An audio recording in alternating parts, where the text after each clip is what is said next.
That morning I checked my bank account. It was completely empty. My son called and said, "Dad, my wedding is tomorrow. I withdrew all the money from your account and sold the house. Good luck." I said absolutely nothing and made a single phone call. When the wedding day arrived, he learned a very hard lesson. If you are watching this, make sure to subscribe and tell me where you are listening from. Let me tell you exactly how this nightmare started. It was a Friday morning, the kind of quiet, crisp Texas morning that makes you want to sit on the porch with a hot cup of black coffee and watch the sunrise. I am Victor Gallagher. I am 71 years old. I was sitting at my kitchen island tapping the screen of my tablet to pay my monthly utility bills. The house was peaceful. It had been overwhelmingly silent since my beautiful wife Diana passed away. I opened my banking application. My eyes adjusted to the bright screen. The number staring back at me was not the $485,000 I had secured just a week prior. The balance read $0. For a man who spent 30 years as a chief compliance officer, tracking offshore financial fraud for a major Chicago investment firm, you would think a suddenly emptied bank account would trigger a massive heart attack. You would think I would drop the tablet. You would think I would grasp my chest and gasp for air. But panic is the enemy of a clear mind. I did not gasp. I did not throw the tablet across the room. I just sat there and stared at the empty digital void. That $485,000 was not my retirement fund. It was the life insurance payout from my late wife, Diana. It was the exact amount of money we needed to lay the foundation for a youth shelter in her memory. It was her legacy. And now it was gone, evaporated into thin air. Before I could even process the mechanics of the missing funds, a loud, heavy thud echoed from the front hallway. I set my tablet down on the marble counter. I walked toward the foyer and found my front door wide open. Two men in thick work boots and dirty denim jackets were wrestling my antique mahogany console table out the door. The very same table Diana and I bought on our honeymoon in Charleston 40 years ago. I stepped forward and raised my hand. "Excuse me," I said. My voice was calm but carrying that undeniable weight of authority I used to reserve for embezzling corporate executives. "What exactly do you think you are doing with my furniture?" The taller of the two men paused, wiping sweat from his forehead with the back of his hand. He looked at me with a mixture of annoyance and pity. "We are just doing our job, buddy," he said. "The new owner wants the place cleared out by noon." New owner. I repeated the words slowly, letting them sink into the quiet air of the hallway. I reached into my pocket and pulled out my house keys. I walked over to the front door and tried to slide the key into the deadbolt. It would not go in. The lock had been changed. They had drilled it out and replaced it while I was sitting in my own kitchen. "I need to see your work order right now," I demanded. The second mover, a younger kid chewing gum, pulled a crumpled piece of paper from his clipboard and handed it to me. I unfolded it. There it was in black and white, an expedited estate clearance order, and right there at the bottom on the authorization line was a signature I would recognize anywhere in the world. The loopy, hurried handwriting of my 32-year-old son, Derek, my own flesh and blood, the boy I had taught to ride a bicycle, the boy I had bailed out of college debt. He had authorized a crew of strangers to strip my home bare. I stood in my own hallway, breathing in the familiar scent of lemon polish and old wood, knowing it might be the last time I smelled it. The movers watched me closely, expecting the typical reaction of an old man losing his mind. They expected tears. They expected shouting. They expected me to call the police and make a huge scene. But like I said, panic is a luxury you cannot afford when you are being robbed. In my career, I have dismantled corporate thieves who hid millions of dollars in shell companies across the globe. I know exactly how criminals operate. I know their arrogance. I know their blind spots. And the absolute first rule of catching a thief is to let them think they have gotten away with it. You let them get comfortable. You let them celebrate. I folded the paper and handed it back to the kid. "All right," I said smoothly. "Just be careful with the legs on that table. The wood is very old and fragile. The movers looked at each other, totally confused by my lack of resistance, but they shrugged and carried the table out to the idling truck in the driveway. I walked back into the kitchen. The house was already echoing. It felt hollow and cold. I picked up my tablet again and looked at the zero balance. Derek was getting married tomorrow. An extravagant $200,000 outdoor wedding to a woman named Brooke. Brooke was a woman who looked at me like I was a stain on her designer shoes. Derek had been complaining about money for months. He had maxed out his credit, trying to keep up with Brooke and her expensive, luxurious lifestyle. I had absolutely refused to pay for the wedding because I knew Brooke was just using him for his perceived wealth. I told him he needed to learn financial responsibility and stand on his own 2 feet. Apparently, this was his twisted version of taking initiative. He decided to steal his dead mother's legacy to fund a party. I did not feel sorrow. I felt a cold, calculating clarity wash over me. Every emotion shut down and the forensic accountant inside me woke up. I walked out the back door and stood in the beautiful garden Diana had planted. I pulled my cell phone from my pocket. I did not call the police. The police would just see a domestic dispute. They would see a confused old man and a son claiming some kind of misunderstanding. No, this situation required a much more precise weapon. I dialed the number of my lawyer, Martin Rosenberg. "Martin," I said as soon as he picked up. "Execute Plan B." The kid took the bait. Martin did not ask questions. He knew exactly what Plan B meant. He simply said, considered it done, and hung up. But a good investigator knows that circumstantial evidence is never enough. I needed a confession. I needed the arrogance of the perpetrator captured in real time. I pressed the record button on my encrypted application and dialed my son's number. The phone rang 3 times. With each ring, I looked at the empty space in my living room where the antique table used to sit. I imagined the empty bank account. I thought about the $485,000. That money had a purpose. When Diana was in her final days lying in the hospice bed, her breathing shallow and her hands incredibly frail, she made me promise her one thing. She did not want a massive stone monument. She did not want her name on a hospital wing. She wanted a sanctuary for children who had no one. She had been an orphan herself, navigating the cold foster care system until she aged out. We had spent the last 2 years of her life planning the Diana Gallagher Youth Shelter. Every penny of that life insurance policy was destined to buy a defunct community center on the east side of town.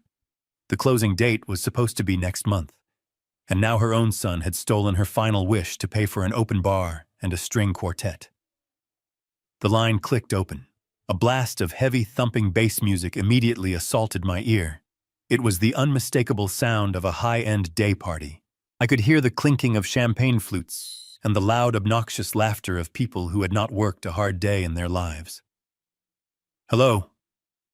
Derek's voice was slightly slurred. He was shouting over the music. He sounded annoyed that the incoming call had interrupted his celebration. "Derek," I said. My voice was completely flat.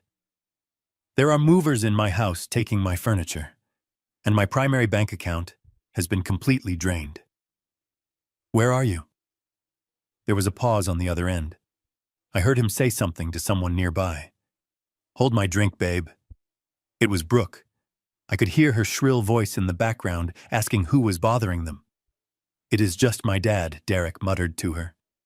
The music faded slightly, as if he had stepped into a hallway or a private room. "Dad, listen to me carefully," Derek said. The slurring was gone, replaced by a cold, condescending tone, a tone he had undoubtedly practiced in the mirror. "My wedding is tomorrow. This is the most important weekend of my life. I withdrew the money, and I sold the house." "You sold my house?" I asked. I made sure to enunciate every word for the recording. "And you stole nearly $500,000 of your mother's money." "It is not stealing, Dad." Derek sighed heavily, as if he were explaining basic math to a toddler. "You are old. You are not thinking clearly anymore. After your stroke last year, you have been slipping. We both know it. Brooke and I talked about it. You do not need a massive house all to yourself, And you definitely do not need hundreds of thousands of dollars sitting in a checking account doing nothing. We are putting that money to good use. We are building our future. Your future, I repeated. The audacity of his words hung in the air. You are stealing the foundation money for your mother's youth shelter to pay for your wedding. Oh, please, Dad, Derek scoffed. A harsh, cruel sound. Mom is gone. A shelter is not going to bring her back. You are living in the past. Brooke and I have actual lives to lead. We have a status to maintain. You were just going to throw that money away on some charity case kids anyway. Consider this an early inheritance. I saved you the trouble of managing an estate. I stood in the driveway gripping the phone. The Texas sun was beating down on my shoulders, but I felt absolute ice in my veins. The betrayal was so complete, so absolute, that it transcended anger. It became a mathematical equation. He was no longer my son. He was a hostile entity. Where am I supposed to live, Derek? I asked, playing the role of the helpless victim perfectly. That is not my problem anymore, Dad. Put yourself in a nursing home. The proceeds from whatever junk the movers managed to sell should cover your first few months. You will be safer there anyway, with professionals watching you. Good luck. The line went dead. A sharp dial tone echoed in my ear. I slowly lowered the phone. Good luck. Those were his final words to the man who gave him life, to the man who worked 80-hour weeks to put him through college, to the man who loved his mother more than anything in this world. I looked down at the recording application on my screen. The file was securely saved. 1 minute and 42 seconds of pure, unadulterated fraud and elder abuse. I walked back toward the house. The movers had finished loading the living room. They were now heading upstairs toward the master bedroom. They were going to pack up Diana's clothes. They were going to quit her jewelry box. They were going to strip away the last physical traces of my life with her. Any normal person would have stopped them. Any normal father would have called the local police and tried to get his house back immediately. But I knew that if I intervened now, I would only catch Derek on a minor domestic dispute. Brooke would hire a slick lawyer. They would claim a misunderstanding about the estate planning. They would tie me up in civil court for years while they spent Diana's money. I could not let them win easily today. I turned my back on the movers and walked down the driveway toward my car. It was an unassuming dark blue sedan, parked quietly under the shade of a large oak tree. I unlocked the doors, slid into the driver's seat, and closed myself inside the quiet cabin. The heavy thud of the car door shutting blocked out the sounds of my home being dismantled. I reached into the glove compartment and pulled out a matte black laptop. Derek always made fun of me for carrying it around. He thought I was just an old man clinging to outdated technology. He frequently bragged about his latest smartphone and his expensive tablets, assuming that because my hair was gray, I barely knew how to send an email. He did not realize that the very banking applications he used on his fancy phone were built on security protocols I helped design back in the late 90s. I was not a tech-illiterate boomer fumbling with passwords. I was the architect of the walls he thought he had just breached. I powered on the machine and bypassed the standard operating system, booting directly into a secure, encrypted environment. I connected to a private mobile hotspot and routed my connection through 3 separate virtual private networks. If I was going to hunt down nearly $500,000, I was not going to leave a digital trail for anyone to follow. I opened my banking dashboard. The consumer-facing application on my tablet had shown a simple 0 balance, but I needed the raw data. I bypassed the user interface and accessed the detailed transaction logs. The screen filled with lines of code routing numbers and timestamps. My eyes scanned the green text against the black background, moving with the practiced efficiency of a man who had spent 3 decades hunting financial ghosts. There it was, an outgoing wire transfer executed at 8:14 yesterday morning. The exact amount was $485,000. I highlighted the receiving routing number. It was not a local transfer. Derek had not just moved the money into his own checking account down the street. He had used a third-party clearinghouse to bounce the funds before landing them in a newly established high-yield account. I ran the routing number through a financial database I still had access to. The destination was a regional bank headquartered in Dallas, Texas. My primary account, the one holding Diana's life insurance payout, was based out of Delaware. I leaned back in my seat and let out a slow, deep breath. My son was not just a thief. He was remarkably ignorant of federal banking regulations. By moving that amount of stolen money across state lines, he had instantly elevated a domestic dispute into a federal crime. He had committed wire fraud. The FBI would not treat this as a family disagreement over an inheritance. They would treat it as a major felony. I began compiling the digital footprint. I downloaded the wire transfer authorization forms, the timestamp logs, and the IP addresses used to initiate the transaction. With every click of my mouse, I was forging a nail for my son's coffin. I discovered that the transfer had been authorized using a digital signature. Derek had uploaded a document to the bank to bypass the fraud alert triggers. I pulled up the attachment. It was a scan of a legal document. I squinted at the screen, zooming in on the pixelated image. It was a medical and financial power of attorney. My stomach tightened. I recognized the document immediately, but something was fundamentally wrong with it. Derek had claimed I was losing my mind. He was using a temporary power of attorney I had signed last year when I had a minor stroke, but that document had an expiration date. I had revoked it the moment I was discharged from the hospital. I looked closer at the date on the scanned document. It had been crudely altered. The year had been changed. Derek had forged my legal documents to convince the bank he had the authority to drain my accounts. This was no longer just theft or wire fraud. This was aggravated identity theft and document forgery. He had built a house of cards on a foundation of federal offenses. I saved every single file into an encrypted folder and backed it up to a secure cloud server. I made a secondary copy and sent it directly to Martin's private server. The evidence was now indestructible. Derek thought he had completely outsmarted me.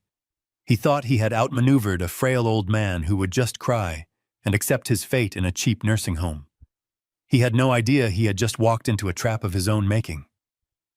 I closed the laptop and placed it carefully back into the glove compartment. I looked out the car window. The movers were securing the heavy ramp on the back of their truck. They had taken everything of value. The house I had shared with Diana was now nothing more than an empty wooden shell. But I did not feel the crushing weight of loss anymore. I felt the cold, sharp edge of absolute resolve. I started the engine of my sedan. The quiet hum of the motor filled the cabin. I adjusted my rearview mirror and took one last look at the property. Derek and Brooke were currently hosting an extravagant rehearsal dinner at a massive rented mansion across town. They were drinking expensive champagne and laughing with their wealthy friends, celebrating a future built entirely on my stolen money. It was time for me to pay my respects to the happy couple. I shifted the car into drive and pulled out of the long driveway, leaving my empty house behind. I drove away completely silently. The hunt had officially begun, and I was not going to stop until I burned their stolen empire to the ground. I drove my sedan to a parking garage and left it there.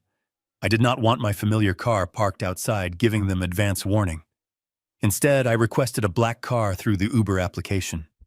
The driver was a quiet man who kept the radio volume low, which I appreciated.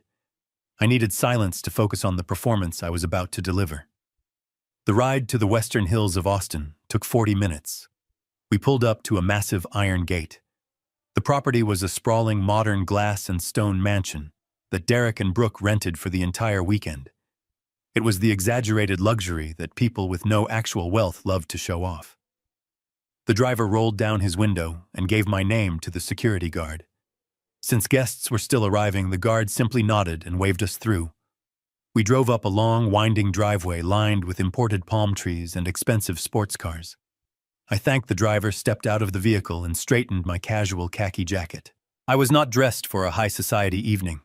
I was wearing the clothes I had put on to drink my morning coffee. I was not there to impress anyone. I walked up the wide stone steps toward the massive double doors. They were propped open to let the cool evening breeze flow through the house. The sound of live jazz music drifted out into the night air, accompanied by the low hum of wealthy people trying very hard to sound important. I stepped over the threshold into the grand foyer. The interior was blindingly white. White marble floors, white leather furniture, and massive modern art pieces. Caterers in crisp black uniforms moved silently through the crowd, carrying silver trays of delicate appetizers and tall glasses of expensive champagne. The guests were dressed in tailored suits and designer cocktail gowns.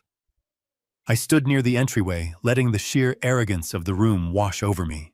Every single bite of caviar, every drop of that vintage champagne, and every hour this rented mansion cost was paid for by the money they stole from my dead wife. I scanned the room looking for the two people responsible. It did not take long to find her. Brooke was holding court near a massive indoor waterfall feature. She was wearing a sleek, pearl-colored silk dress that probably cost more than my first car.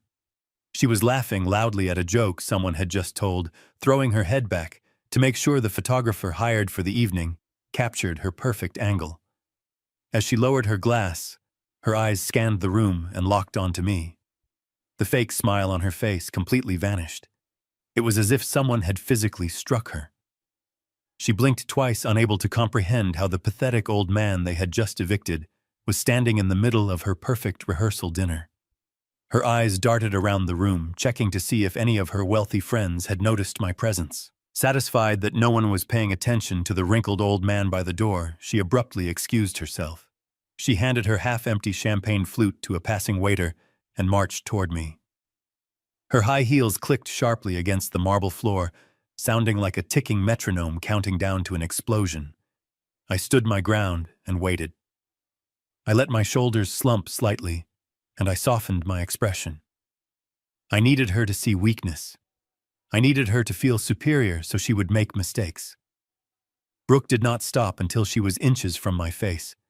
She strategically positioned her body to block me from the view of the main dining hall. Her perfume was incredibly strong and suffocating. "What on earth are you doing here?" she hissed. Her voice was barely a whisper, but it was laced with absolute venom. "You were not invited to this dinner, Victor." I looked around the room, pretending to be confused and slightly intimidated. "I just needed to speak with my son," I said, letting my voice tremble just a fraction. "I went to the house and there were men taking my things." Brooke grabbed my arm. Her perfectly manicured fingernails dug sharply into my wrist. She squeezed hard enough to leave marks. "Keep your voice down, you crazy old fool," she ordered.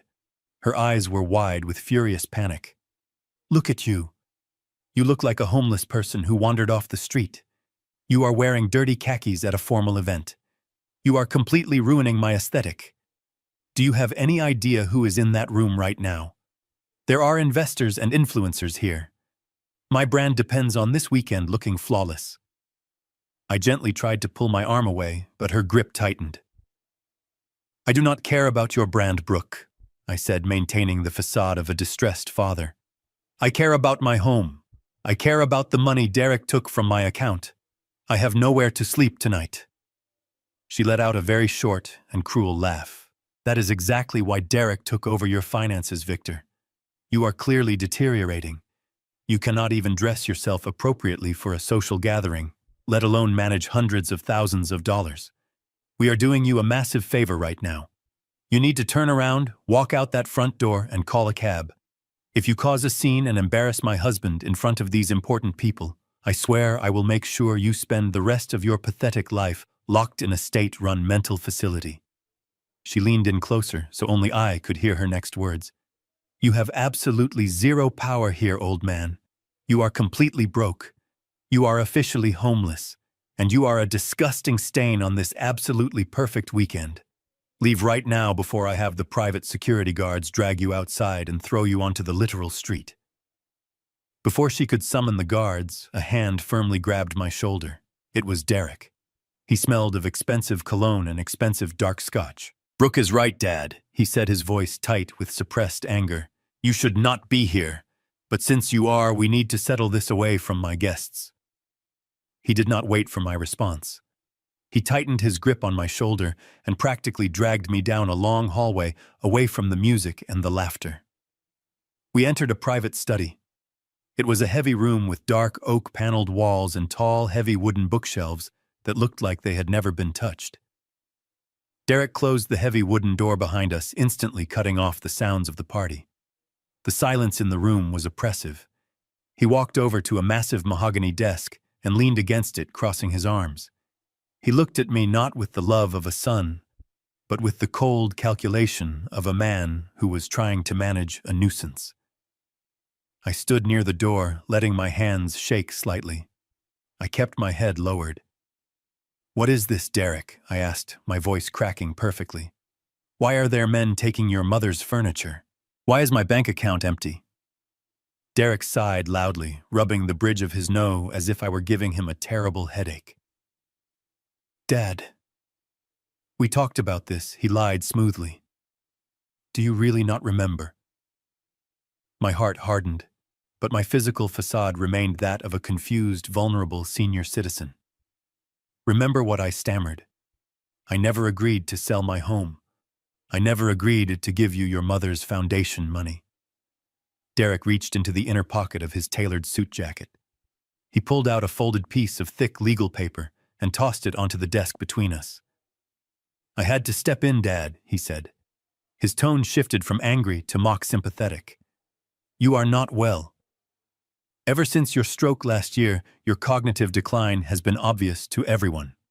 You forget things. You get confused. Leaving you alone in that big house with access to that much money was simply irresponsible. I could not sit back and watch you become a victim of some scam artist.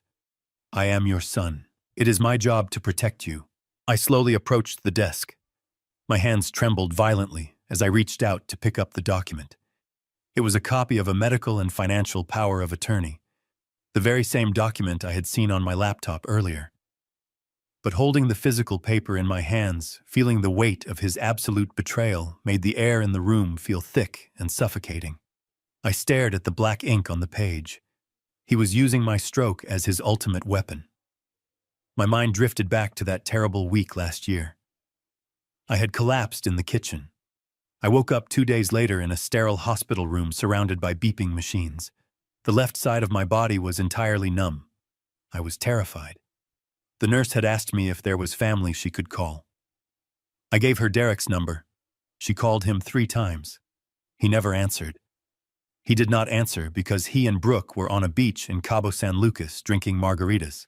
I knew this because while I was lying in a hospital bed wondering if I would ever walk again, the nurses took pity on me and helped me check my social media. I saw his posts. I saw the pictures of them laughing in the sun while I was fighting for my life in the shadows. I recovered completely alone. I pushed through grueling physical therapy completely alone. I regained my strength, my speech, and my mind completely alone.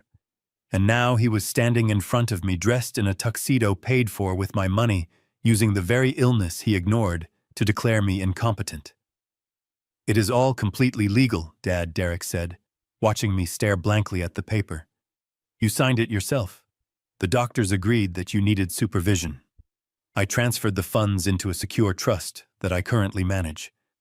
The house was too much of a liability, so I liquidated it to cover your future care. You do not have to worry about bills or maintenance anymore. I have taken the heavy burden off your aging shoulders. You should be thanking me." "Thanking you," I whispered. My voice was barely audible. I let a single tear roll down my cheek. It was not a tear of sadness. It was a tear of profound disgust. Derek misread it entirely. He thought he had broken me. He thought he had finally forced me to accept my new pathetic reality. "Yes, Dad, thanking me," he replied, stepping closer. He patted my shoulder with a condescending rhythm. "Now I need you to go home." "Well, not home. Go to a hotel. I will have my assistant book you a room for the weekend. After the wedding, we will look into a nice assisted living facility, somewhere quiet. You will make friends. It will be good for you." I kept my eyes glued to the forged date on the power of attorney. The numbers had been blatantly altered to make the expired temporary document appear permanent. He was incredibly arrogant. He was so convinced of his own superior intelligence that he did not even realize the massive legal trap he had just confirmed by handing me this piece of paper. I slowly folded the document and slipped it into my pocket. Derek smiled, looking incredibly proud of himself. He thought he had just won the ultimate victory. He thought he had successfully erased my entire life without facing a single consequence. I nodded weakly, turned my back on my only son, and walked quietly out of the room, completely ready to destroy his pathetic little empire tomorrow. As my hand reached for the heavy brass doorknob, the thick wooden door suddenly swung open inward. Brooke stood in the threshold, blocking my exit. She had clearly been listening from the hallway, waiting for the perfect moment to make her entrance. She looked past me to Derek, who gave her a subtle nod of victory, indicating that I had been dealt with and neutralized. A slow, cruel smile spread across her face. It was the kind of smile a predator gives a wounded animal when the hunt is finally over. She stepped fully into the study, closing the door slightly behind her, to trap me in the small space between them. "You really thought you could come here and make demands?" she said, shaking her head in disbelief. "You really thought you had some sort of power left in this family?" She reached inside, searching for something. She pulled out a crisp new $100 bill. She held it up between her index and middle fingers, dangling it in front of my face like a piece of meat. She took a step closer until I could smell the overpowering scent of her expensive perfume again. With a swift, demeaning motion, she shoved the folded bill directly into the front breast pocket of my jacket. She patted the pocket twice as if she were rewarding a stray dog. "Take a taxi to a cheap motel." "Old man," she whispered, her tone dripping with absolute disgust. "Buy yourself a hot meal and go to sleep. And do not even think about showing your face at the venue tomorrow. You are not needed. Do not ruin my photos tomorrow." I looked down at the green edge of the bill sticking out of my pocket. I slowly raised my eyes to meet hers. I let my lower lip tremble. I let my shoulders drop another inch. I reached up and placed my hand over the pocket, holding the money close to my chest as if it were my last lifeline. "Thank you," I murmured, my voice thick with fake emotion. I bowed my head submissively, completely avoiding her gaze. I slipped past her through the doorway, leaving her and Derek alone in their temporary fortress of stolen wealth. I walked back down the long hallway, moving slowly and unsteadily. I passed the grand foyer where the jazz music was still playing, and the wealthy guests were still laughing. None of them paid any attention to the old man shuffling out the front door. They were too busy celebrating a marriage built on a foundation of absolute lies. I stepped out into the cool night air and began the long walk down the winding driveway toward the front gate where I had arranged for another car to pick me up. With every step I took away from the mansion, my posture began to change. The pathetic old man vanished into the darkness, leaving only the cold, calculating forensic investigator in his place. I reached into my pocket and pulled out the crisp $100 bill Brooke had just shoved into my chest. I stared at Benjamin Franklin's face under the dim glow of a street lamp. She thought this piece of paper was the ultimate insult. She thought she had purchased my dignity for a single $100 bill. But she was entirely wrong. This piece of paper was just a physical manifestation of her unbelievable arrogance. And arrogance is always the fatal flaw in every criminal conspiracy I have ever dismantled. I folded the bill neatly and slid it into my wallet. I would keep it as a souvenir. My fingers brushed against the folded medical and financial power of attorney that Derek had given me. The air was cool, but my mind was burning with absolute clarity. The legal trap was now fully armed and locked. When Derek stood in that study and smugly handed me a forged legal document, he fundamentally changed the rules of engagement. If he had simply stolen cash from a safe in my home, it would have been a terrible betrayal and a local police matter. But he was greedy, and he was incredibly sloppy. He used an altered legal document to authorize a massive wire transfer of $485,000, and he routed those funds from a bank in Delaware to a bank in Texas. The moment those digitized funds crossed the state line, his crime escalated from local theft to federal wire fraud. It is one of the most severe financial crimes in the United States Criminal Code. The Federal Bureau of Investigation does not take wire fraud lightly. The penalties are incredibly severe, especially when the victim is a senior citizen and the amount exceeds certain thresholds. He had practically handed me the weapon for his own destruction. Furthermore, the act of altering the date on the power of attorney constituted aggravated identity theft and document forgery. Each of these offenses carried mandatory minimum prison sentences. Brooke and Derek thought they were playing a simple game of family politics. They thought they were just outsmarting a senile father who would eventually surrender. They did not realize they had just triggered a federal investigation that would completely destroy their lives. I reached the bottom of the driveway and stood by the massive iron gates waiting for my ride. The night was quiet. The jazz music from the mansion was just a faint whisper in the wind. I felt a deep sense of absolute peace wash over me. I was focused entirely on the execution of justice. The bait had been taken. The evidence was secured on multiple encrypted servers. All that was left to do was spring the mechanism. I watched the headlights of my approaching car cut through the darkness. Tomorrow, they were going to have a beautiful wedding, and I was going to give them a wedding gift they would never forget for the rest of their miserable lives. The black car arrived at the driveway. I opened the door and slid into the back seat. I gave the driver an address in downtown Austin. The ride through the dark city was perfectly quiet. My mind was no longer focused on the mansion or the rehearsal dinner. I was preparing for the clinical execution of justice. We pulled up to a towering glass high-rise. It was 11:30 at night. The lobby was completely deserted, except for a single security guard reading a book behind a marble counter. He nodded at me as I walked toward the elevators. I pressed the button for the top floor. The elevator hummed quietly as it carried me up. The doors opened to the dark reception area. A single light shone at the far end. It spilled from Martin Rosenberg's office. Martin was not just my lawyer. He was a former federal prosecutor who worked alongside me investigating financial fraud. He knew my methods. He knew my mind. And he knew my late wife, Diana. I pushed the door open. Martin was sitting behind his heavy oak desk. His tie was loosened, and his sleeves were rolled up. The soft glow of his desk lamp illuminated a thick stack of printed documents. These were the digital files I transferred to his server. He looked up over his reading glasses as I entered the room. "You look terrible, Victor," he said. I sat down and let out a long breath. "I feel incredibly clear, Martin," I replied. "Have you reviewed the files I asked?" Martin nodded slowly. He tapped the stack of papers with his pen. "It is all here. The wire transfer logs, the destination numbers, the altered timestamps, and the forged power of attorney. Derek was stupid to use a clearinghouse.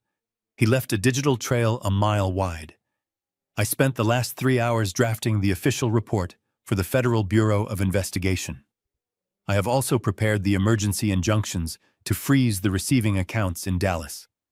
The moment the banks open on Monday morning, those funds will be locked down tighter than a drum. But the FBI does not wait for banking hours when wire fraud of this magnitude is reported. We can submit this directly to the Cybercrimes Division right now." Martin leaned back in his chair and took off his glasses. He looked at me with a profound sadness. "For 20 years I have known you, Victor. I have watched you dismantle ruthless corporate criminals without blinking an eye. But this is different. This is Derek. I watched that boy grow up. I attended his high school graduation. I ate dinner at your table with Diana while he played in the backyard." Martin leaned forward and rested his arms on the desk. He folded his hands together. "I need to ask you this as your legal counsel and as your friend. Are you absolutely sure you want to do this? Once we file this report, there is no retracting it. This is not a civil suit. This is a federal felony. They will arrest him. He will face severe mandatory prison time. Your only son will become a convicted felon. Are you prepared to send your own flesh and blood to federal prison?" The only sound was the faint ticking of a grandfather clock in the corner of the office. I looked at the pen resting on top of the FBI report. For a brief moment, the image of Derek as a little boy flashed in my mind. A boy with scraped knees and a bright smile. But that boy was gone. He had been replaced by a selfish, arrogant thief who stood in a rented mansion and told his father to go die in a cheap motel. Blood is a biological accident, Martin, I said softly but firmly. It is not a free pass to commit atrocities against the people who brought you into this world. I raised him to understand right from wrong. I paid for his education. I gave him every opportunity to become a decent, honorable man. He made his choices. He chose to look at my temporary physical weakness after my stroke as a permanent opportunity for exploitation. He chose to steal the money intended for orphans to fund a ridiculous party. I walked over to the large window and stared outside. True family is built on mutual respect and unconditional love. It is not an entitlement program. Diana and I worked our entire lives to build something meaningful. She wanted to leave a legacy of kindness. Derek tried to pave over her grave with a $200,000 wedding. If I let him walk away with this, I am not protecting him. I am simply validating his cruelty. I am teaching him that there are absolutely no consequences for destroying another human being as long as you share their last name. I will not allow the memory of my wife to be financed into his pathetic illusion of wealth. I turned back to the desk. I picked up the heavy silver pen. I did not let my hand shake. I did not hesitate for a single fraction of a second. I pressed the tip of the pen to the signature line on the final page of the FBI report. The ink flowed smoothly across the crisp white paper. I signed my name with the exact same firm, deliberate strokes I had used my entire professional career. I placed the pen back onto the desk and pushed the document toward Martin. "I am completely sure," I said. My voice was steady and absolute. "Spring the trap immediately." Martin looked at the signature. He let out a quiet sigh of resignation. He opened his laptop and scanned the signed page into the secure federal portal. With one click of his mouse, the encrypted file was sent directly to the Cybercrimes Division. The mechanism of justice was now officially in motion. I slept 4 hours on the vintage leather sofa in Martin's office. The morning sun was just beginning to pierce the glass windows. It was Saturday. It was the morning of my son's wedding. Caterers were arranging expensive flowers and velvet chairs on a manicured lawn. Inside the quiet law office, there was no celebration.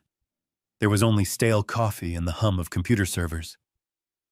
Martin walked into the room holding 2 steaming mugs of black coffee and a fresh stack of manila folders. He looked exhausted, but his eyes were sharp and focused. He handed me a mug and dropped the folders onto the heavy oak desk with a loud thud. "The Cybercrimes Division acknowledged our file at 3 a.m, Martin said, taking a sip. "They officially opened a case. The wheels are turning." While waiting, I dug into the secondary part of Derek's financial scheme. I pulled the property records. I stood and walked over to the desk. The coffee burned my throat, but it woke up my senses. "The house," I said softly. "Derek told me he liquidated the house to cover my future care in an assisted living facility." I assumed he had just initiated a standard listing agreement with a crooked real estate agent. Martin shook his head and opened the top folder. "He did not list the house, Victor. He sold it. The transaction was finalized and recorded electronically late yesterday afternoon." I stared at the official county deed transfer document. The numbers printed on it made absolutely no sense. The house Diana and I built had a market valuation of at least $1.2 million. It was located in one of the most desirable neighborhoods in the entire state.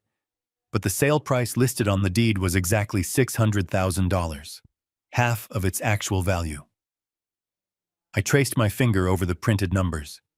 He sold $1 million estate for $600,000. I muttered, my mind quickly processing the mathematics of the crime. He took a 50% loss on the greatest asset in the portfolio. Why would he do that? "Because he did not care about the long-term value," Martin replied, leaning against the edge of the desk. "He cared about liquidity. Look at the terms of the sale. It was an all-cash transaction. No mortgage contingencies, no structural inspections, no standard 30-day escrow period. He surrendered the deed for a duffel bag of digital cash." The reality hit me like a blow. Derek was not just stealing my money for a wedding. The wedding was just a smokescreen. The $200,000 party was designed to make him look incredibly successful and deeply rooted in the community. But behind the scenes, he was executing a massive fire sale. He drained the $485,000 from the life insurance policy. He liquidated the real estate for another $600,000 in pure cash. He had gathered over $1 million in untraceable liquid assets in less than 48 hours. "He is running," I said, looking up at Martin. "He is not planning to stay in Austin. He and Brooke are planning to take the money and flee the country immediately after the reception. They will probably hop on a plane to somewhere with favorable extradition laws under the guise of an extended luxury honeymoon. By the time anyone realizes the money is completely gone and the property is legally tangled, they will be sitting on a beach halfway across the world." Martin nodded in agreement. That is the only logical explanation for taking such a massive loss on the property. He needed the cash instantly. But that brings us to the most confusing part of this entire transaction. Martin flipped to the second page of the file. In all my years of practicing real estate and financial law, I have never seen a property close this fast. The title search alone usually takes a week. To execute a cash transfer and record a deed in under 24 hours requires an incredibly motivated buyer, someone who is willing to bypass all standard legal protections and cut massive corners. I looked down at the buyer information on the deed. The space where a family name or a standard property management firm should have been was occupied by a corporate entity. The new legal owner of my home was listed as Apex Holdings Limited Liability Company. Apex Holdings, I read the name aloud. It sounded exactly like the type of generic shell company criminals use to wash dirty money. Who is behind it? That is the million-dollar question, Martin said, tapping the paper. I ran a preliminary search on the Texas Secretary of State Business Registry. Apex Holdings was incorporated exactly 3 days ago. It has no prior business history.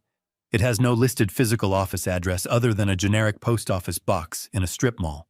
And the registered agent is shielded by a third-party anonymity service. Someone created this company specifically to buy your house. I took another sip of my coffee, letting the bitter taste sharpen my focus. Derek's arrogance had blinded him, but he was not a criminal mastermind. He did not know how to set up shell companies or have connections to underworld buyers who could produce untraceable cash overnight. Someone else was pulling the strings on this real estate deal. Someone with a deep understanding of how to exploit a desperate, greedy young man. "I need access to your premium software, Martin," I said, setting my mug down. "The public registries are not going to give us the name of the real buyer. But every single limited liability company leaves a digital financial footprint. They had to wire that $600,000 from somewhere. And I am going to find out exactly who handed my son the match he used to burn down my legacy." Martin stepped aside and let me take his leather chair. I opened a specialized data terminal on his secure computer network. This software was not available to the general public. It was a proprietary forensic database used by federal investigators to trace dark money across international borders. A domestic shell company like Apex Holdings might fool a local tax assessor, but to this system it was practically transparent. I began running a reverse trace on the corporate registration number. The anonymity service shielding the owner was based in Nevada. I bypassed their firewall by cross-referencing the digital payment method used to file the initial incorporation documents. Criminals often remember to hide their names, but they almost always forget to hide the credit card they use to pay the filing fees. Lines of data scrolled rapidly across the bright monitor. I watched as the software peeled back the layers of deception. Within 10 minutes, the system flagged a direct match. The credit card used to establish Apex Holdings belonged to an individual residing right here in Austin. The screen refreshed and a name appeared in bold black text. Chad. No massive corporate conglomerate. No sophisticated syndicate of offshore real estate investors. Just a single individual named Chad. I typed his full name into a secondary public records database. He had a few minor traffic violations and a dismissed civil suit for unpaid rent, but no major criminal history. What he lacked in criminal sophistication, he made up for in an aggressive social media presence. I opened a standard internet browser and navigated to popular social media platforms. I typed his name into the search bar. His profile was entirely public. The page was a nauseating shrine to superficial vanity. There were hundreds of photographs of a heavily muscled man in his late 20s posing in gyms, drinking protein shakes, and standing near leased luxury cars. His profile bio listed him as an elite personal fitness coach and a lifestyle entrepreneur. I scrolled through his posts, feeling a cold knot forming in my stomach. I knew exactly where this was going, but I needed visual confirmation. I clicked on a photo album tagged with a location in downtown Austin. It was a high-end private training facility, and there she was. Brooke. My future daughter-in-law was featured prominently in dozens of his videos and photographs. In some, she was lifting weights while he spotted her with his hands lingering entirely too close to her waist. In others, they were taking mirror selfies together, their bodies pressed tightly against one another, smiling brightly for the camera. The captions were full of heart symbols and inside jokes. She called him her daily motivation. He called her his favorite client. But the body language in these images told a completely different story. It was not a professional relationship. It was intimate. It was arrogant. It was deeply sickening. Chad was not just a fitness trainer who decided to pivot into real estate investing overnight. He was Brooke's lover. The pieces of the puzzle slammed together with a deafening finality. Derek was completely oblivious. He thought he was the mastermind of this grand financial escape. He thought he was liquidating my assets to fund his beautiful future with his perfect wife. But Derek was just a useful idiot. Brooke and Chad orchestrated the entire real estate transaction. Brooke manipulated my son into selling the property at a massive financial loss, knowing that Chad had formed a shell company to purchase it.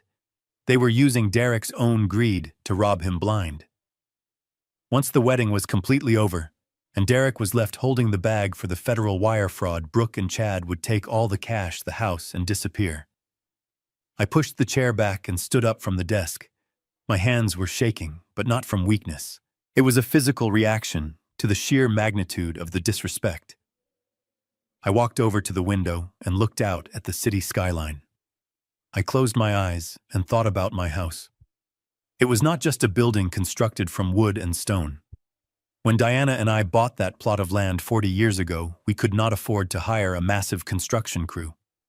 I laid the foundation myself. I framed the walls with my own hands, working late into the night, under the glow of a halogen worklight. I sanded the hardwood floors until my fingers bled. Every single nail in that house was driven with the intention of building a safe sanctuary for my family. We raised our son in those rooms. We celebrated birthdays and holidays in that living room. I held my wife in my arms in that bedroom when she took her last breath. The house was a physical manifestation of a lifetime of hard work and unwavering love, and my son had handed the keys to a sleazy fitness trainer so his cheating fiancée could steal our legacy. The profound insult of it burned in my chest like a physical fire. They had taken something sacred and turned it into a cheap hustle to fund their pathetic, superficial lifestyle. Martin watched me from the doorway. He had seen the photographs on the monitor. He knew exactly what this meant. "This changes everything," Victor Martin said quietly. "It is not just your son anymore." I turned away from the window. My voice was dangerously calm. "No, it does not change everything at all, Martin," I replied. "It simply expands the entire blast radius of the situation." Derek betrayed his father for money. Brooke betrayed Derek for the exact same terrible thing. They are all infected with the exact same disease. They actually believe that they are smarter than everyone else because they have no moral compass. But they forgot one fundamental rule. When you steal a house built by a forensic investigator, you should probably check the floorboards before you try to move in. Martin looked at me with a mixture of curiosity and apprehension. "What exactly do you have in that house, Victor?" he asked. I walked back over to his heavy desk and reached for my laptop bag. "I did not wire the house with explosives, if that is what you are thinking," I said, pulling out my matte black computer. "But when you spend 30 years investigating people who lie for a living, you develop certain habits. I do not just trust locks and deadbolts. I trust verifiable data." I opened my laptop and connected it to Martin's secure network again. When Diana started getting sick, I installed a very comprehensive security system. I needed to monitor the house in case she fell or needed medical assistance while I was in another room. Derek knew about the cameras. He actually complained about them, constantly claiming they were an invasion of privacy whenever he came over. What Derek did not know is how those cameras actually operated. He possesses the technological understanding of a teenager. He thinks that if you unplug a device from the wall, it simply ceases to exist. He thinks pulling a power cord is the ultimate security measure. I logged into a highly encrypted offshore server. A grid of blank black squares appeared on my screen. Each square represented a different room in my house. The live feed was dead. Derek had indeed gone through the house and unplugged every single camera he could find before he brought the movers in. But he did not realize that the physical cameras were merely optical relays. The actual recording system was hardwired into an independent battery backup hidden inside the walls. Every single second of video and audio was instantly uploaded to a secure cloud server. The data was untouchable. I bypassed the dead live feed and accessed the archived storage. I needed to see exactly what happened in my house before the movers arrived. I selected the master timeline and began scrolling backward. Yesterday was a flurry of activity with Derek storming through the rooms holding his forged paperwork. I kept scrolling. 2 days ago, the house was mostly empty. Then I hit the timestamp for Tuesday evening. Exactly 3 days ago. A thumbnail image flickered to life in the center of the grid. The camera was located in the main living room, pointing directly at my antique cabinet. I clicked the thumbnail to expand the video to full screen. The image was crystal clear, high definition. It was 10 at night. The front door opened and 2 figures walked into my living room. I turned the volume up on my laptop speakers. The audio was perfectly synchronized. It was Brooke and Chad. They were not wearing the formal clothing I had seen at the rehearsal dinner. They were dressed in casual athletic wear, looking entirely too comfortable in a home they did not own. Brooke tossed her expensive purse onto my sofa and let out a dramatic sigh. "It is finally going to happen now," she said, spinning around in the exact middle of the room. Chad walked straight past her and headed directly for my liquor cabinet. He did not even hesitate. He opened the glass doors with absolute confidence, as if he had been there 100 times before. He reached past the cheap bottles and grabbed a rare single malt scotch that Diana had bought for my 60th birthday. A bottle I had been saving for a truly special occasion. He popped the cork and poured 2 massive glasses without bothering to look for ice. Chad handed a full glass to Brooke. They clinked the heavy crystal tumblers together. "To the easiest payday of my entire life," Chad said, a smug grin plastered across his face. Brooke took a sip and laughed, a sharp, ugly sound that echoed through my empty house. "I cannot believe Derek actually bought the whole story," she said, shaking her head. "He was so terrified of looking broke in front of my friends that he practically begged you to take the house off his hands. He thinks he is a financial genius." Chad took a long drink of my scotch. "Derek is an absolute moron," Chad replied, walking over to my leather armchair and dropping his heavy frame into it. He propped his feet up on the mahogany coffee table, leaving dirty scuff marks on the polished wood. "He literally handed me the deed to $1 million property for half the price, and he thinks I am doing him a massive favor. Once the wedding is over and the ink is dry on that wire transfer, we are going to disappear. And Derek is going to be left standing at the altar with absolutely nothing but a massive charge." Brooke walked over and sat on the arm of the leather chair, wrapping her arm around Chad's neck. She kissed him deeply, right there in the middle of my living room. "I am so glad I do not have to pretend to love that pathetic loser anymore," she whispered. "We take the $485,000 in cash from the insurance policy. We take the $600,000 from the house flip. We catch the first flight to Dubai, and we never look back. He can rot in federal prison for all I care." The old man drops dead. Martin stood behind me watching the screen in absolute horrified silence. He had prosecuted hundreds of criminals, but the sheer callousness of what we were watching was entirely different. It was deeply personal. They were sitting in my house drinking my scotch and casually planning the complete destruction of my family.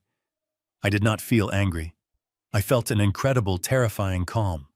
I paused the video, perfectly freezing the frame on their smiling faces.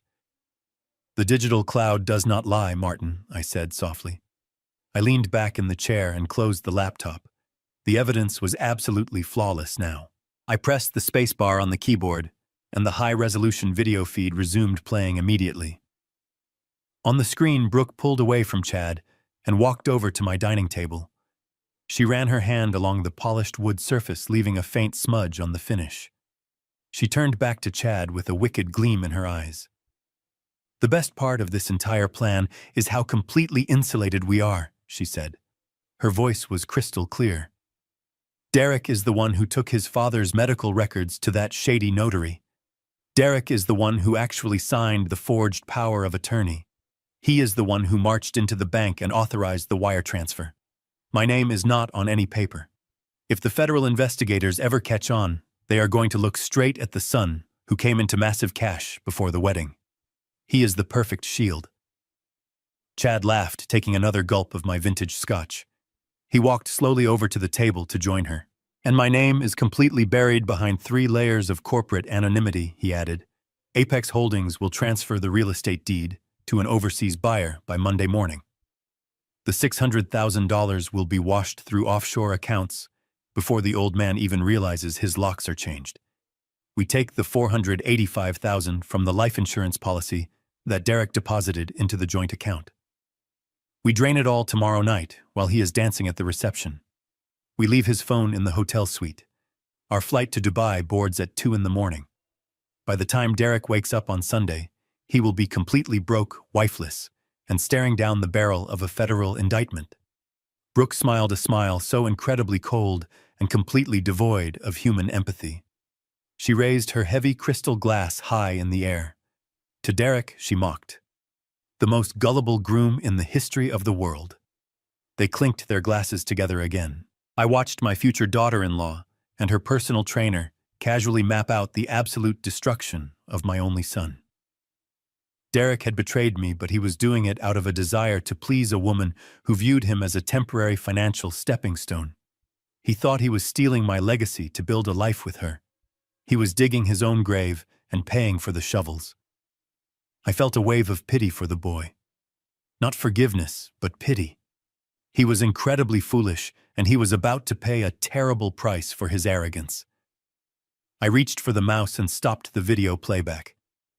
The 4,000 pixel resolution captured every micro-expression on their faces.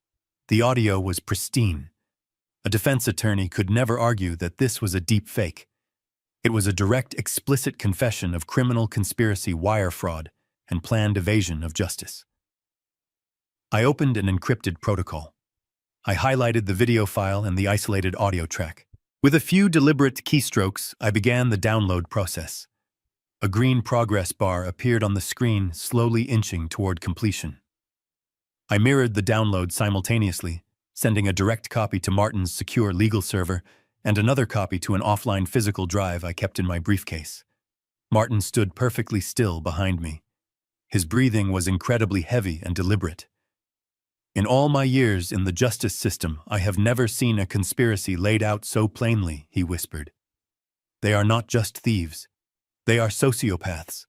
They are entirely willing to destroy a man's life just to fund a permanent vacation." Martin walked around the desk and slumped into his chair, rubbing his temples. "We need to submit this video to the Cybercrimes Division immediately. This elevates the entire case.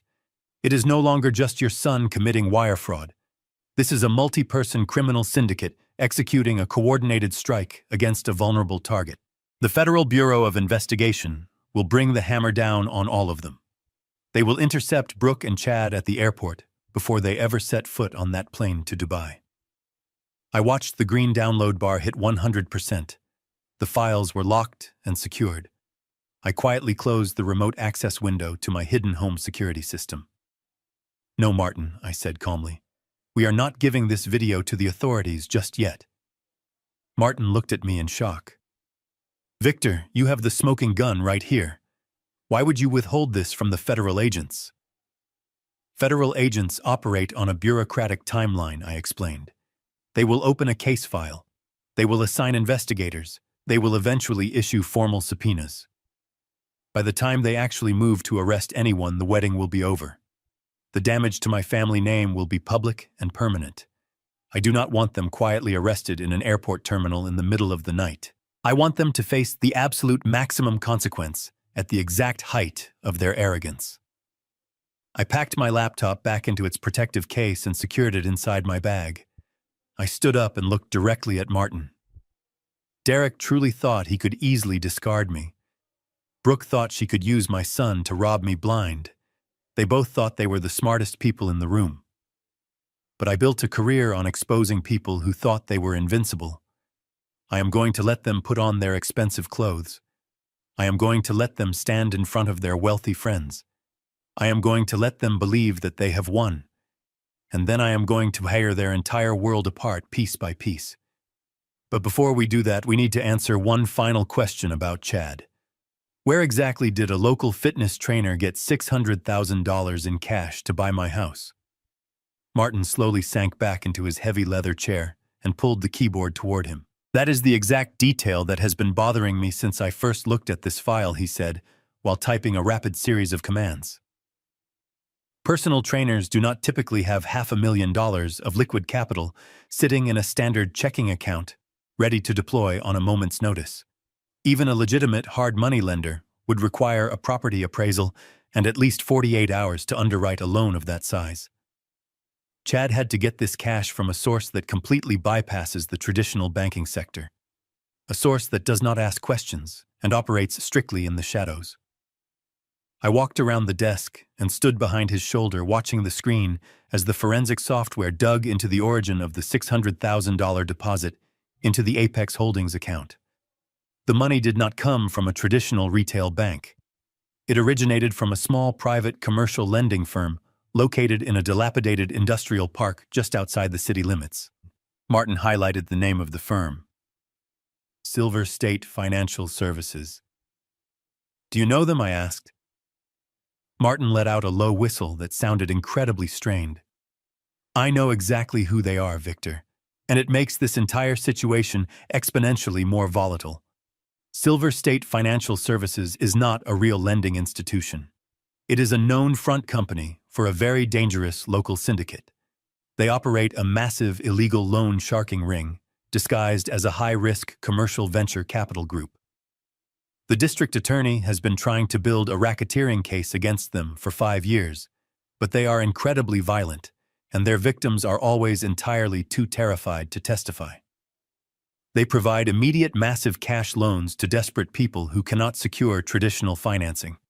But their interest rates are astronomically high, and their collection methods involve severe physical violence rather than court-ordered asset seizures. Chad did not just borrow money from a bank. He borrowed it from organized criminals. I stared at the screen processing this new variable.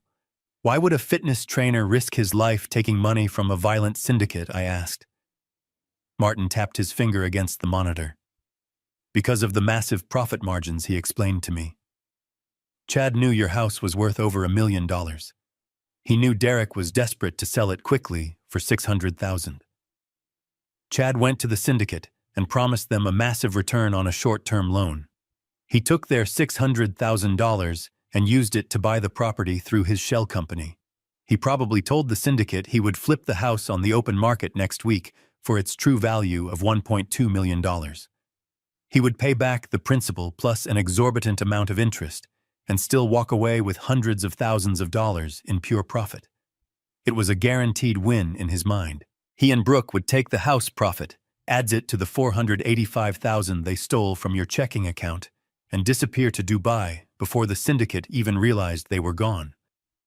But if something goes wrong with the real estate flip, Chad is personally on the hook for $600,000 to people who will not hesitate to bury him in the desert.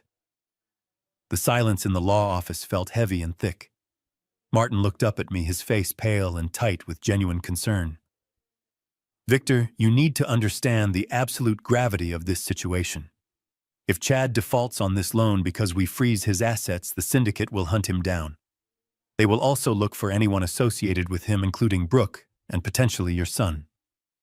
We are no longer just dealing with a spoiled kid committing wire fraud. We are intersecting with a violent criminal enterprise. You have to let the federal authorities handle this right now before someone gets killed. I listened to Martin's frantic warning, but I did not feel fear. Instead, a slow, deep smile spread across my face. It was the first time I had smiled since I opened my banking application and saw a zero balance. "The dominoes are perfectly aligned, Martin," I whispered. My voice carried a cold and steady resonance that seemed to freeze the air in the room. "You look at this syndicate as a dangerous complication, but I look at them as the ultimate instrument of absolute justice." Chad thought he was incredibly clever using cartel money to steal my property. Brooke thought she was a master manipulator playing my son for a fool while securing her golden ticket. They built their entire criminal conspiracy on the assumption that they controlled the board. But they forgot that the money they borrowed is currently trapped in a legal limbo that they cannot possibly escape. When the hammer falls this afternoon, Chad will not just be facing federal wire fraud charges. He will be facing the immediate violent wrath of his creditors. He will have no money, no house, and absolutely nowhere to hide. Brooke will realize that the wealthy, successful man she thought she was running away with is actually a marked target with a massive bounty on his head. And my son will finally understand the true cost of his blinding arrogance. He traded his family for a woman who was willing to feed him to the wolves. I placed my right hand on Martin's shoulder, giving it a firm and reassuring squeeze. "Prepare the final documents," I instructed him. "We are not calling the authorities to stop the wedding. We are going to let the ceremony proceed exactly as planned. We are going to let them stand up there in their expensive clothes and smile for the cameras. And then we are going to burn their entire fraudulent world to the ground in front of everyone they know." Martin stared at me as if I had completely lost my mind. He looked at my hand resting on his shoulder, and then looked back up into my eyes. "Victor," he said, his voice barely above a whisper. "I know you are a brilliant man. I know you have built traps for some of the most sophisticated criminals on the planet. But we are talking about your actual house. We are talking about $600,000 of cartel money floating around in the local financial ecosystem. We are talking about your son being in the crosshairs of a violent syndicate. How can you possibly be this calm? How can you just let this play out, knowing that the deed to your home has already been electronically transferred to a shell company?" I pulled my hand back and walked over to the leather chair opposite his desk. I sat down slowly and crossed my legs, resting my hands on my knees. I looked at the digital clock on the wall. It was now almost 6 in the morning. The sun was fully up, casting a bright, warm light through the office windows. "Martin," I said, keeping my voice perfectly level, "do you honestly believe that a man who spent his entire professional life designing fail-safes for multinational banks would leave his own personal assets entirely unprotected? Do you really think I just left the original deed to a $1 million property sitting in an unlocked filing cabinet in my home office for any greedy relative to snatch?" Martin frowned, furrowing his brow. I saw the transfer documents, he countered. The county clerk recorded the sale. The transaction was authenticated. It is a matter of public record now. I nodded, acknowledging his point. The transaction you saw was recorded based on the documents my son submitted, I explained. But the documents he submitted were entirely worthless. 5 years ago, when Diana first received her terrible medical diagnosis, I knew our lives were going to change forever. I knew that medical bills could accumulate, and I knew that grief can often make people do very desperate things. I wanted to ensure that no matter what happened to my physical or mental state, her legacy would be absolutely untouchable. So I took every single major asset we owned and I moved it. I reached into my breast pocket and pulled out my reading glasses, holding them by the frame. I did not just hire a standard estate lawyer, Martin. I used a specialized firm in Delaware to establish an irrevocable blind trust. I transferred the actual legal title of the house, the primary investment accounts, and the central architecture of the life insurance payout directly into that trust. The moment I signed those papers 5 years ago, Victor Gallagher ceased to be the legal owner of that property. The trust became the sole proprietor. I am simply the primary beneficiary and the tenant. My son cannot legally sell a house that I do not even own. Martin let out a sharp gasp and fell back into his chair. His eyes widened as the sheer magnitude of the legal reality washed over him. He ran a hand through his thinning hair. But the paperwork, he stammered. The deed he gave to the buyers. The bank account numbers he used to move the $485,000. What exactly did he steal? He stole a beautifully orchestrated illusion, I replied with a cold smile. When I set up the blind trust, I knew Derek was careless, and I knew Brooke was incredibly greedy.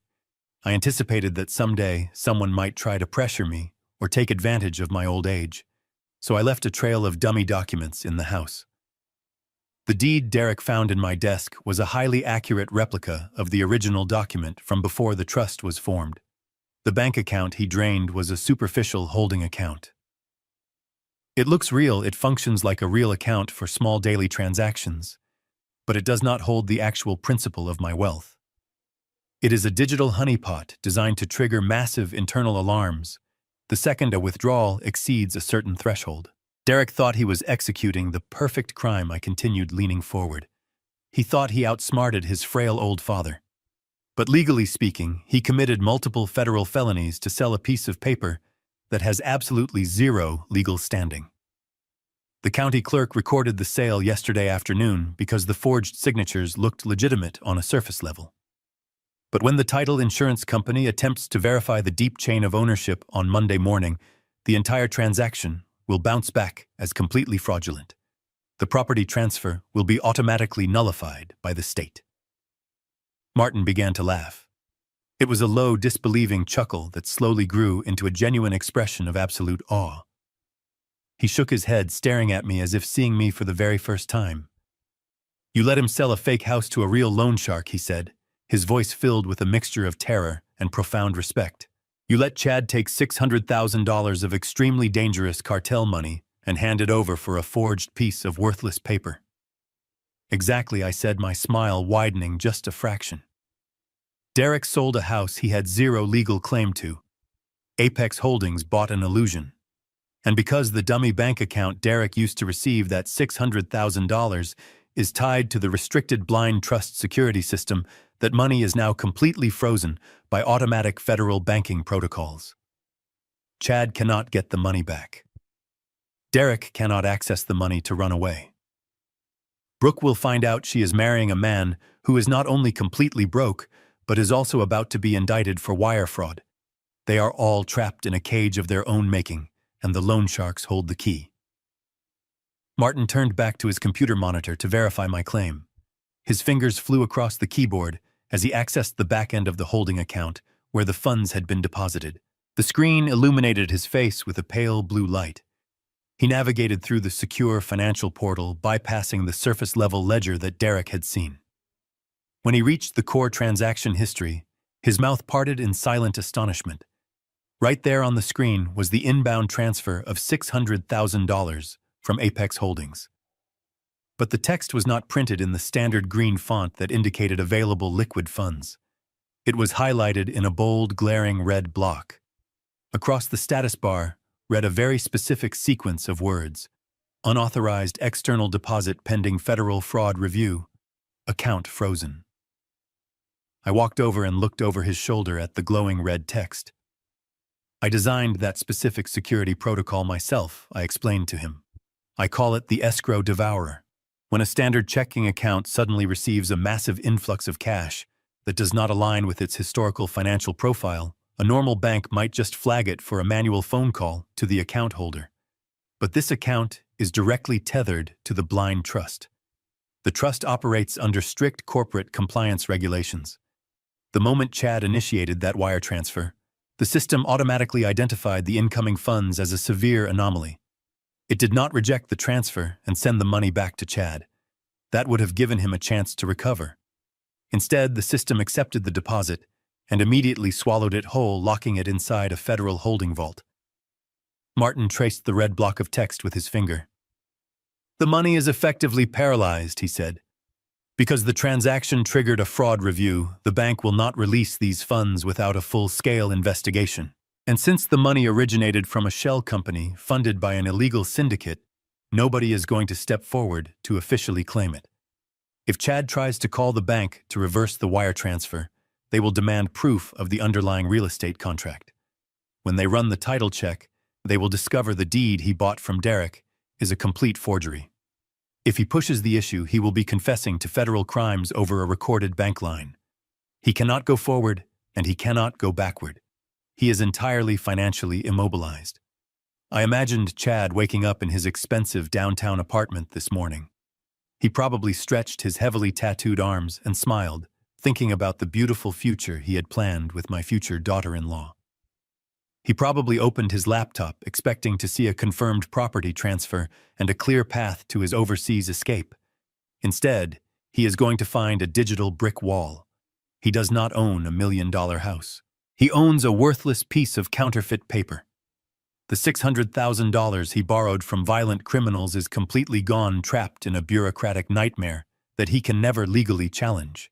He is legally broke, but his debt is very real.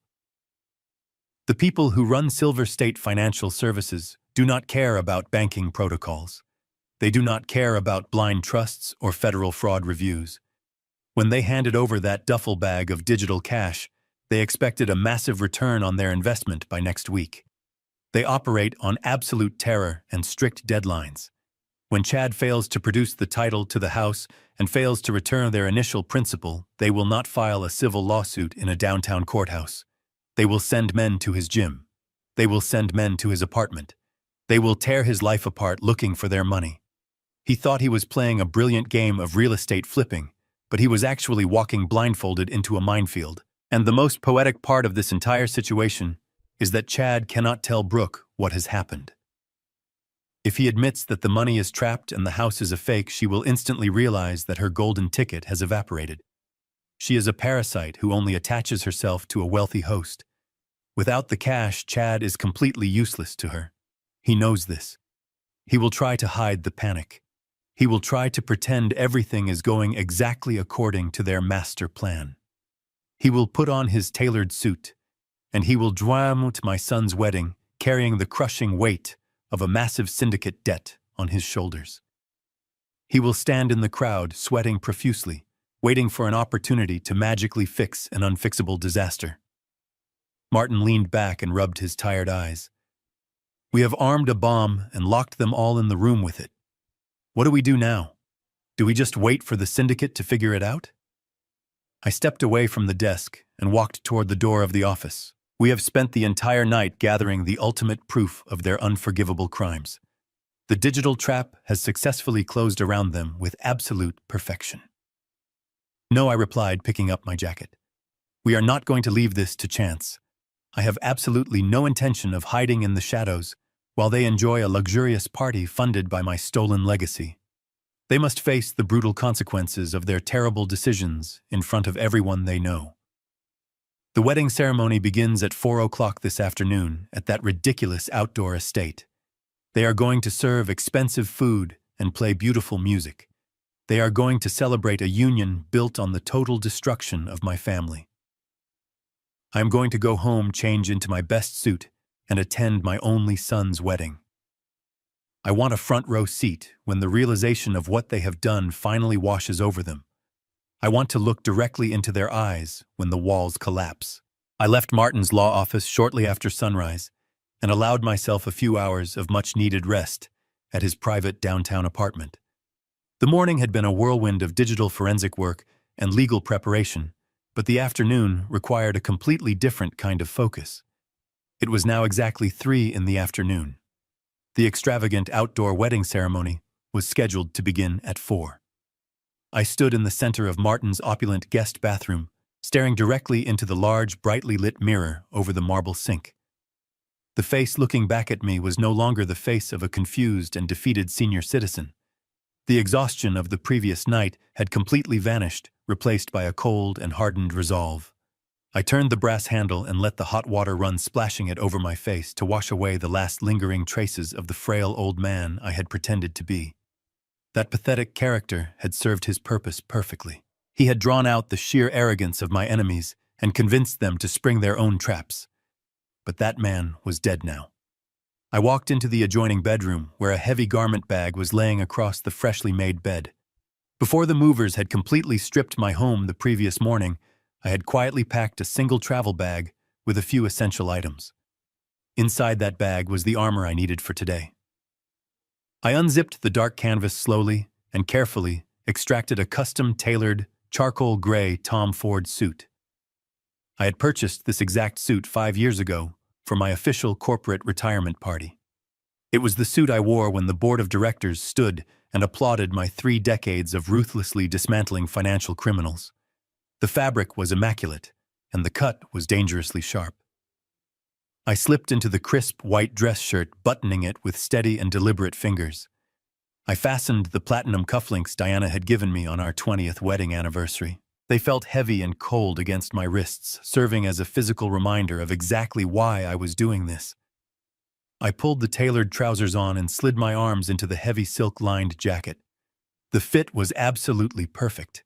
It instantly changed the entire geometry of my posture. I stepped back and looked at my full reflection in the tall standing mirror near the window. The transformation was absolute and undeniable. I was not a sad, broken father mourning the loss of a son. I was not a helpless victim crying over a stolen inheritance. I was the executioner. I was the living embodiment of the consequences they thought they had so cleverly avoided.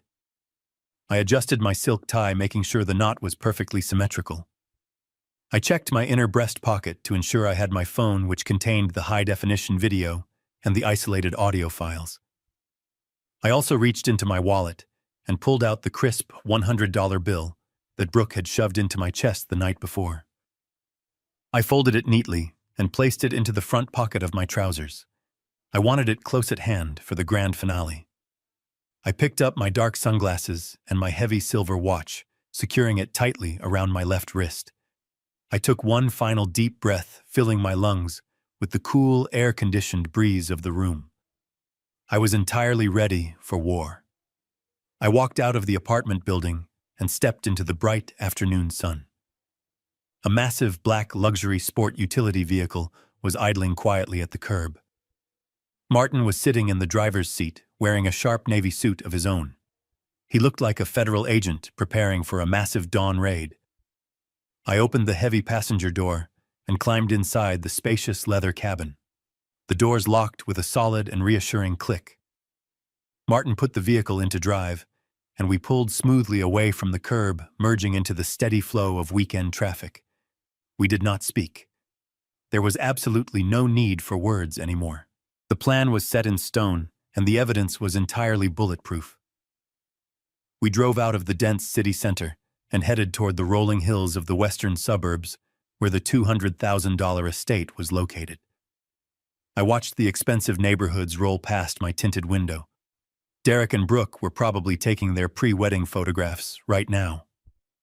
They were smiling for the cameras, wearing their expensive clothes, completely unaware that the financial ground beneath their feet had already opened up to swallow them whole. They thought today was the beautiful beginning of their wealthy new lives. I closed my eyes and leaned back against the headrest, listening to the quiet hum of the powerful engine. It was not a beginning. It was the absolute end.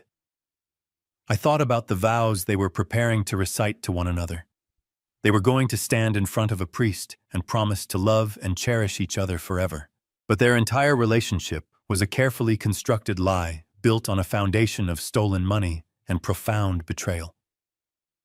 Chad would be standing somewhere in the crowd, trying to maintain his composure while his phone vibrated with threatening messages from a violent syndicate.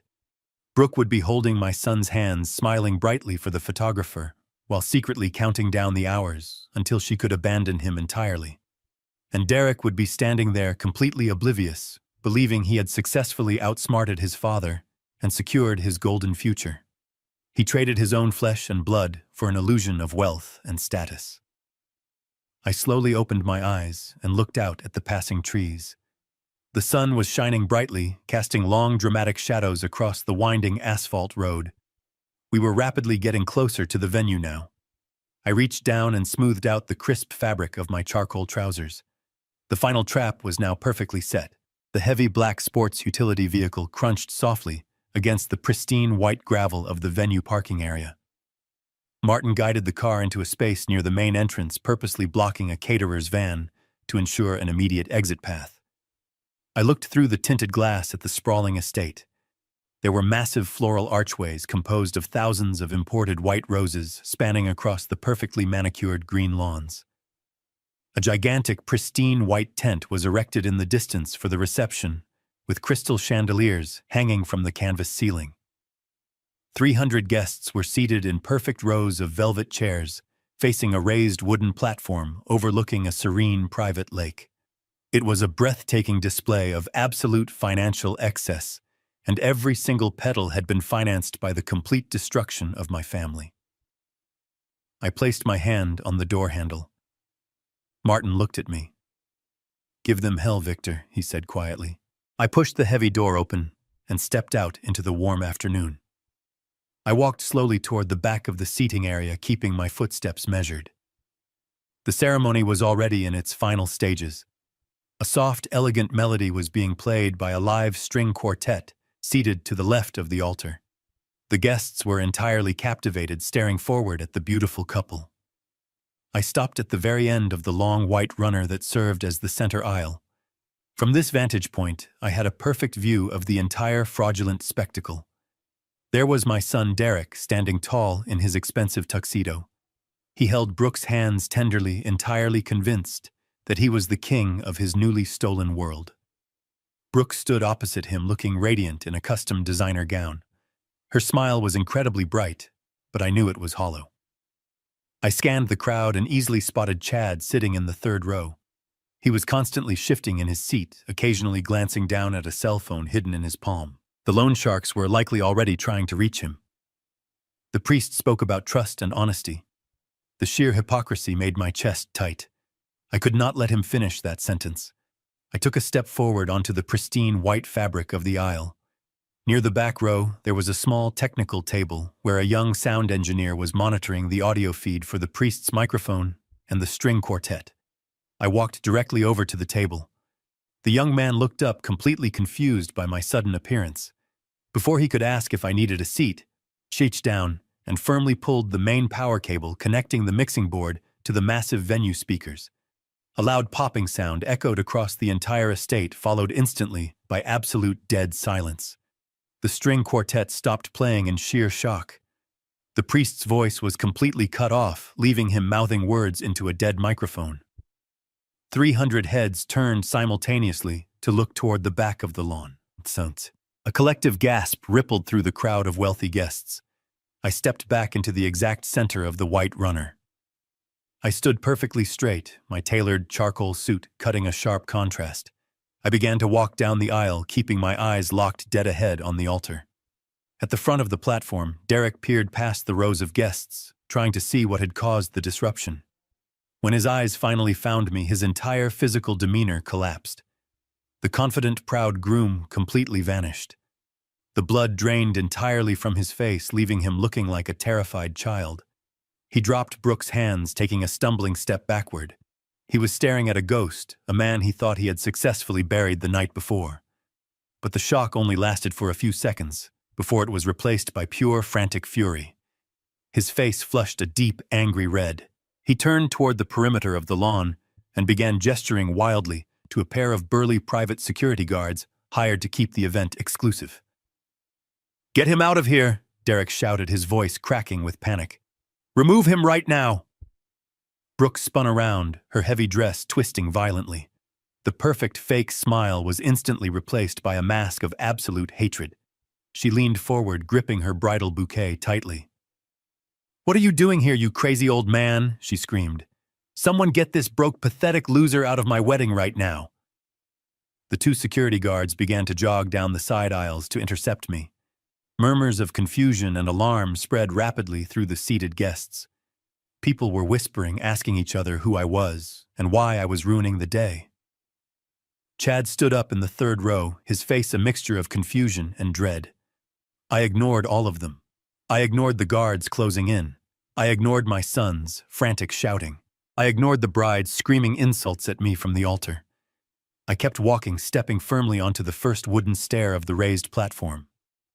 The priest instinctively took a step back, holding his hands up in a defensive gesture. The wedding singer, a young woman in a modest black dress, was standing frozen near her microphone stand on the right side of the stage. I walked directly past Derek, who was now frozen in absolute terror, and stepped right up to the singer. "Excuse me," I said softly, reaching out my hand.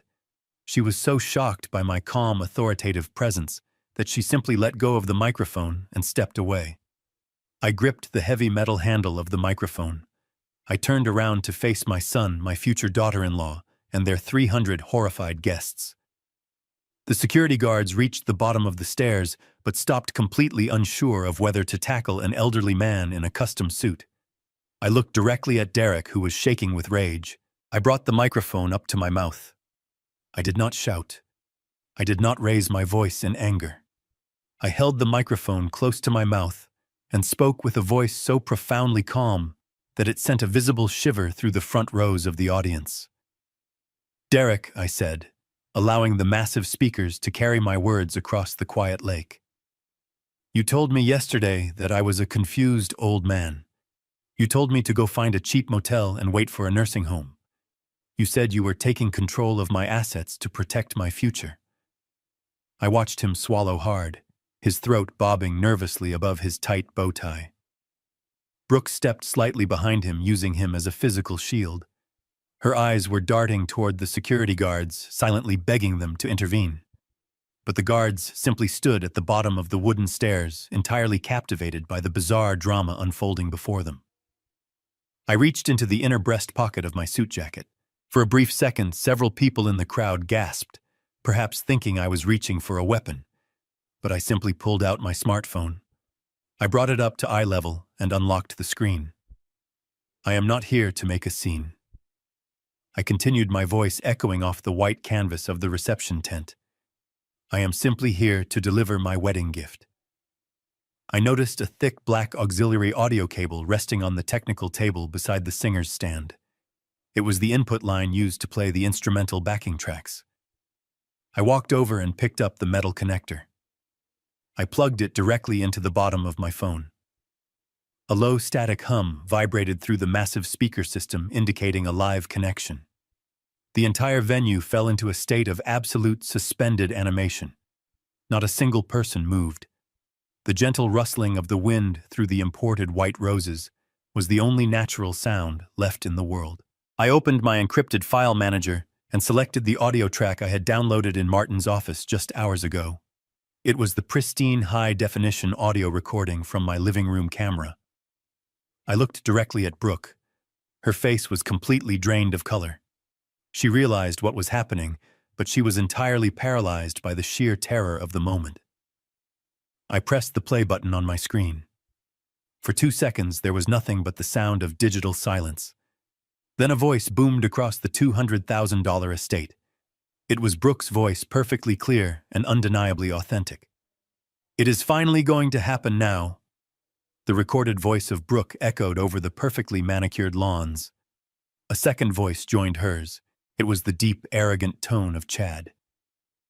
"To the easiest payday of my entire life," Chad said, through the speakers, followed by the sharp, clinking sound of my crystal Scotch glasses. I stood perfectly still, watching the catastrophic realization hit the 300 guests simultaneously.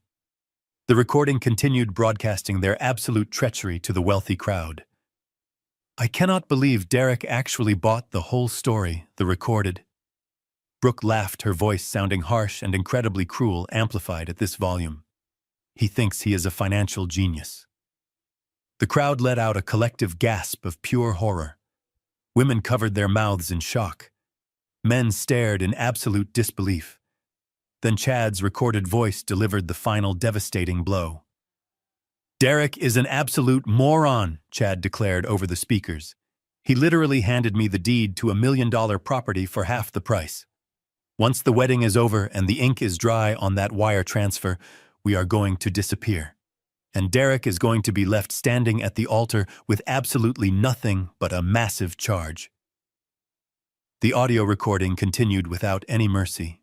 "We take the $485,000 in cash from the insurance policy," Brooke confessed loudly to the entire world. "We take the $600,000 from the house flip. Our flight to Dubai boards at 2 in the morning. By the time Derek wakes up on Sunday, he will be completely broke, wifeless, and staring down the barrel of a federal indictment." I reached down and pulled the audio cable from my phone, cutting the recording off. The sudden silence that followed was heavier and more suffocating than any noise I had ever experienced. It was the sound of a completely destroyed reality. I looked back at the altar. Derek was no longer flushed with anger. His face was a mask of absolute hollow devastation.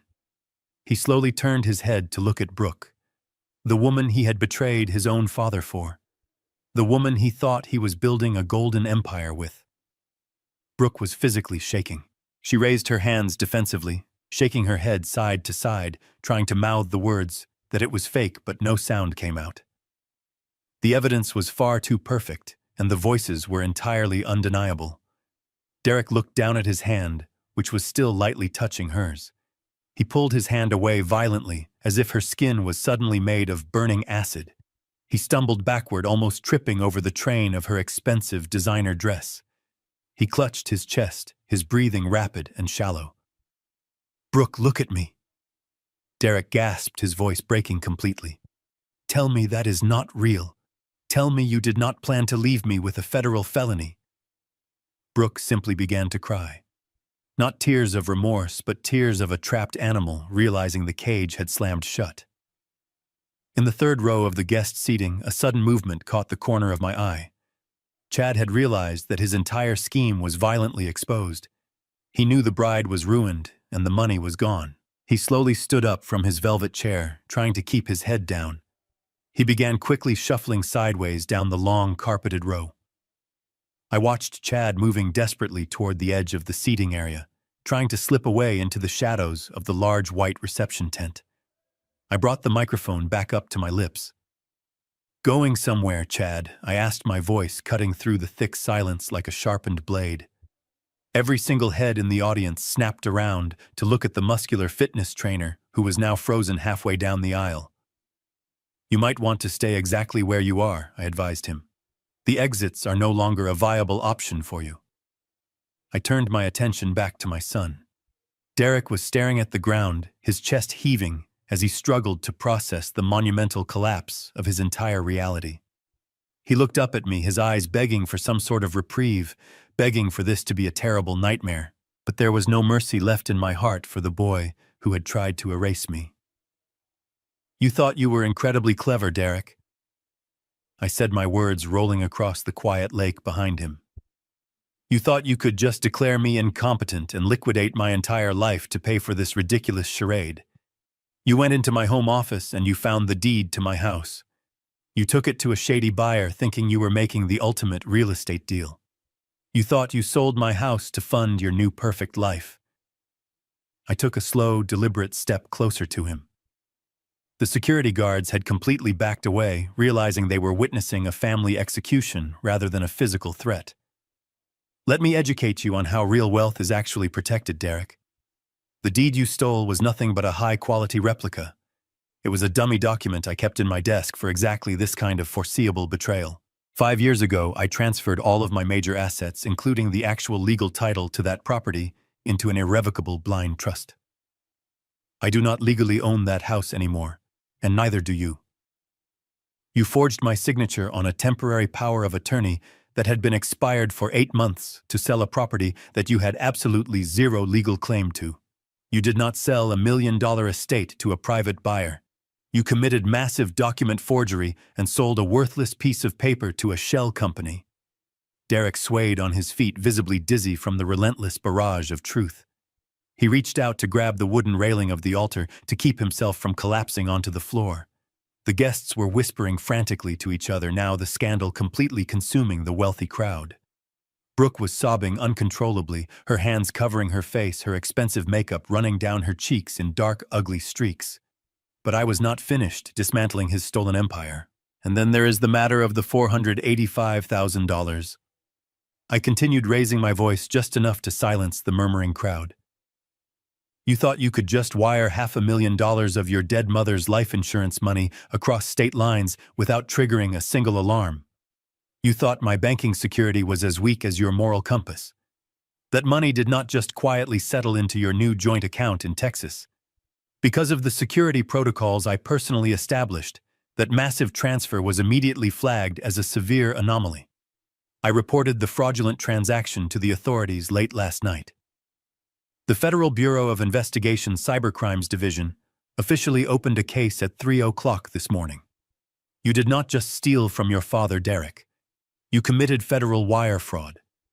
That is a major felony carrying mandatory minimum prison sentences. The federal authorities have completely frozen the destination accounts. You cannot access a single penny of that money. You are completely broke. You have no house. You have no wife because she was planning to abandon you at the airport tonight. And you are going to federal prison. At that exact moment, a sharp, piercing sound sliced through the heavy tension of the outdoor venue. It was a cell phone ringing violently. It was not coming from the altar. It was coming from the third row. Chad desperately grabbed at his jacket pocket, his hands shaking uncontrollably as he pulled out his vibrating phone. The screen was glowing brightly in the dimming afternoon light. He stared at the caller identification, and his face drained of whatever color it had left. The phone continued to ring, echoing loudly across the silent estate. "Go ahead and answer it, Chad," I suggested, pointing directly at him. "Tell the people from Silver State Financial Services why their $600,000 is currently trapped in a frozen federal holding account. Tell the violent loan sharks you borrowed that money from that the house you bought is a fake and you have absolutely no way to pay them back." Chad's phone kept ringing, a relentless mechanical scream that signaled his absolute doom. He looked around wildly, realizing the devastating truth. The money was gone. The house was an illusion. The federal government was watching the accounts, and the cartel was calling to collect their debt. He dropped the phone onto the grass as if it were burning his hand. The ringing finally stopped, but the silence that followed was far more terrifying. The trap had closed perfectly around all three of them, leaving absolutely no avenue for escape. The 300 guests remained completely paralyzed by the sheer magnitude of the destruction unfolding before them. Nobody dared to speak. Nobody dared to move. Derek slowly sank to his knees right there on the wooden platform. He buried his face in his trembling hands and finally began to weep. It was the pathetic sound of a broken man who realized he had traded his loyal family for an absolute nightmare of lies and guaranteed prison time. My judgment was complete. The profound silence that had completely blanketed the outdoor estate was suddenly shattered. It started as a faint, high-pitched wail echoing from the winding canyon roads leading up to the property. Within seconds, the sound multiplied and grew deafeningly loud. The distinct, aggressive scream of multiple police sirens tore through the warm afternoon air. The 300 guests, who had been frozen in shock, suddenly began to panic, but the authorities did not politely park at the front gates. 3 massive, unmarked black sports utility vehicles suddenly crashed through the decorative wooden fencing at the edge of the property. They did not slow down to preserve the expensive landscaping. The heavy tires tore deep, ugly trenches into the perfectly manicured green lawn, sending chunks of mud and crushed white rose petals flying into the air. The vehicles swerved aggressively around the seating area and skidded to a violent halt directly in front of the raised wooden altar. The doors of the vehicles flew open simultaneously. A dozen federal agents wearing dark tactical vests with the letters FBI printed in bold yellow across their chests poured out onto the grass. This was a coordinated federal raid. The lead agent, a tall, broad-shouldered man with a stern face, pointed directly at the altar.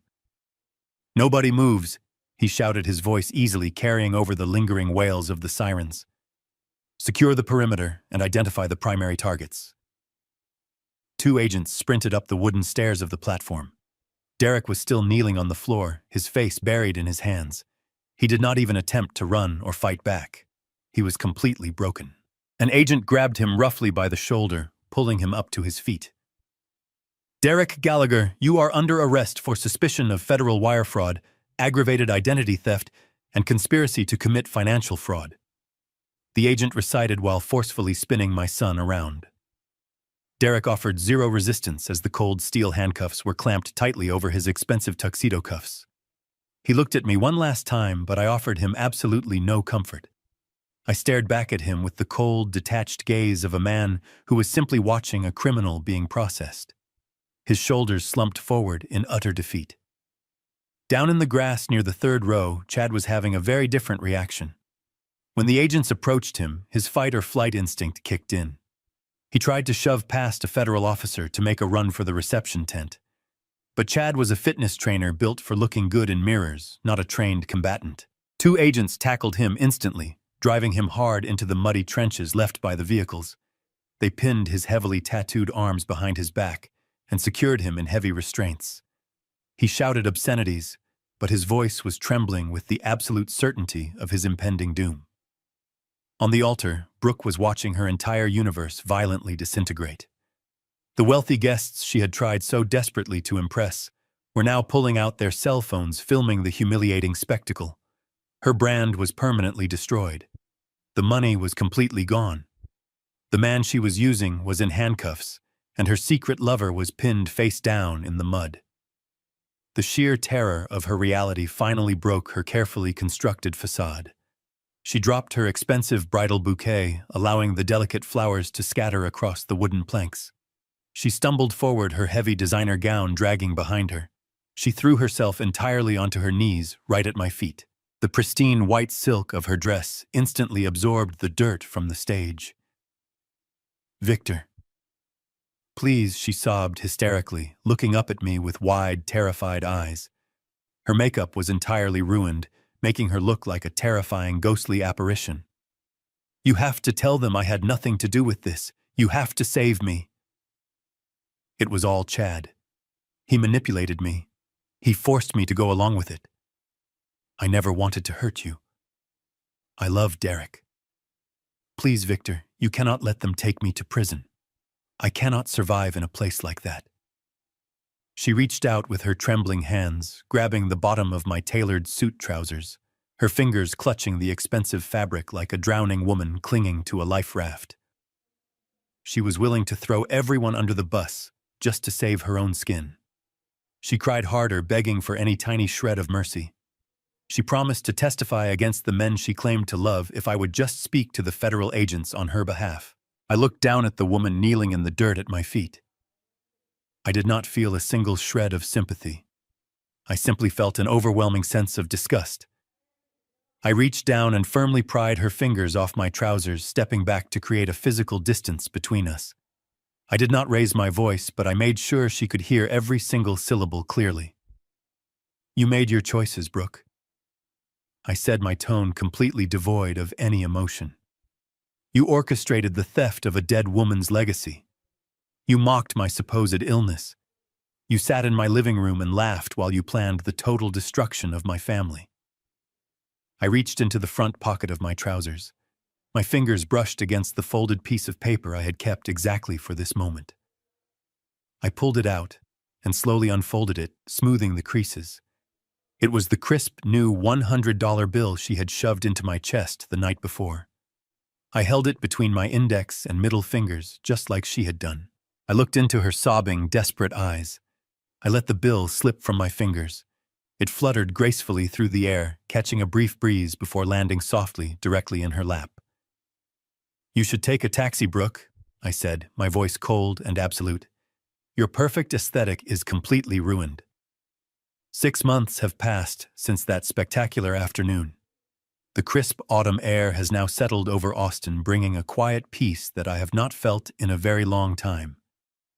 I'm sitting on the front porch of my home. The same home that was stripped bare by careless movers is now completely restored. Every piece of antique furniture, every painting, and every memory has been returned to its rightful place. The heavy mahogany console table sits exactly where Diana and I placed it 40 years ago.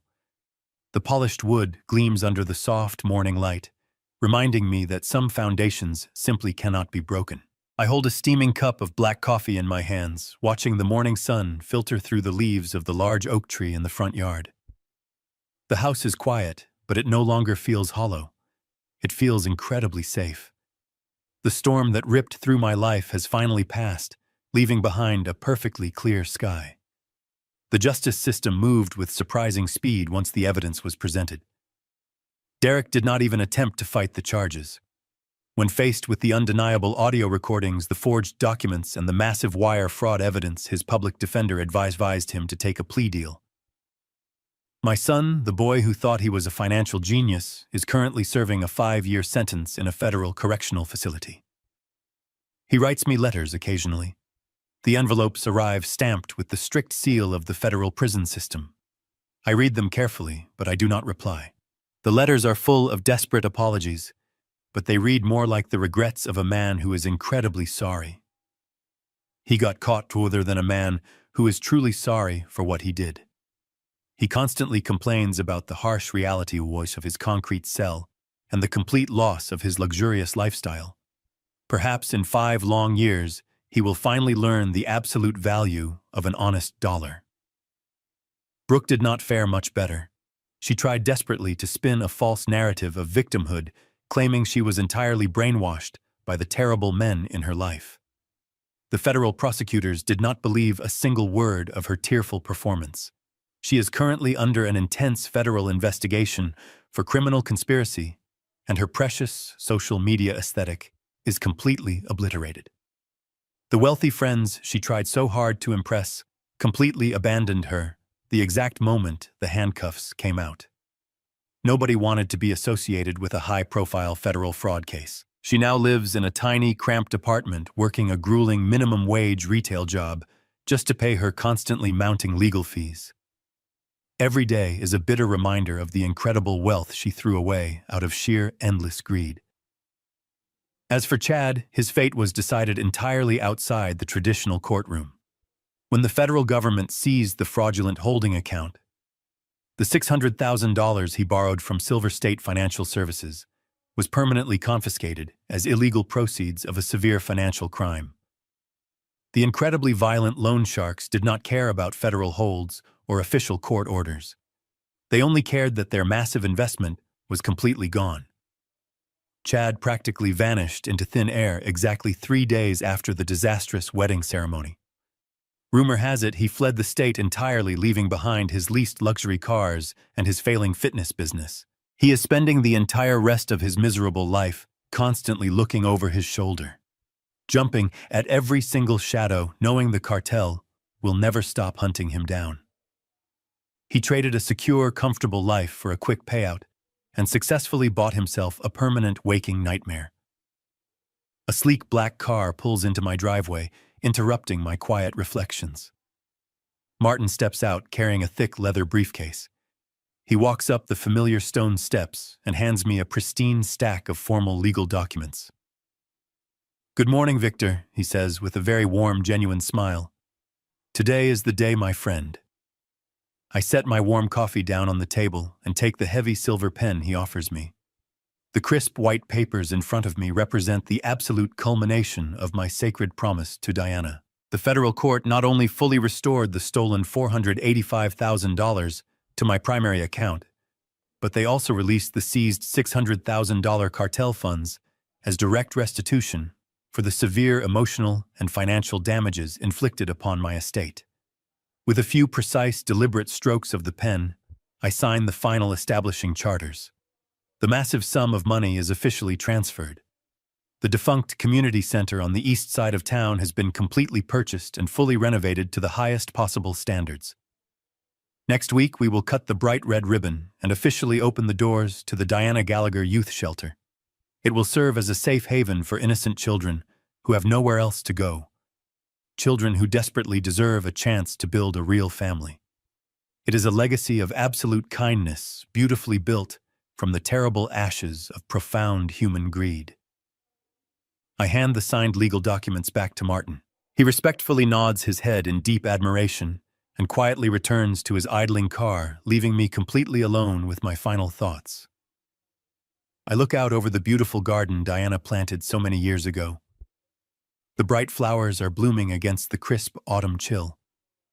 I think about the chaotic journey of the last 6 months. I think about the absolute betrayal, the silent, meticulous investigation, and the devastating execution of justice. I did not ask for this war, but when it arrived at my doorstep, I fought it with every ounce of my experience. They thought my silence was weakness. They forgot that a silent calculator is just adding up the cost of your ruin. Family isn't blood. It's respect. And at 71, my life isn't over. It's just been properly audited.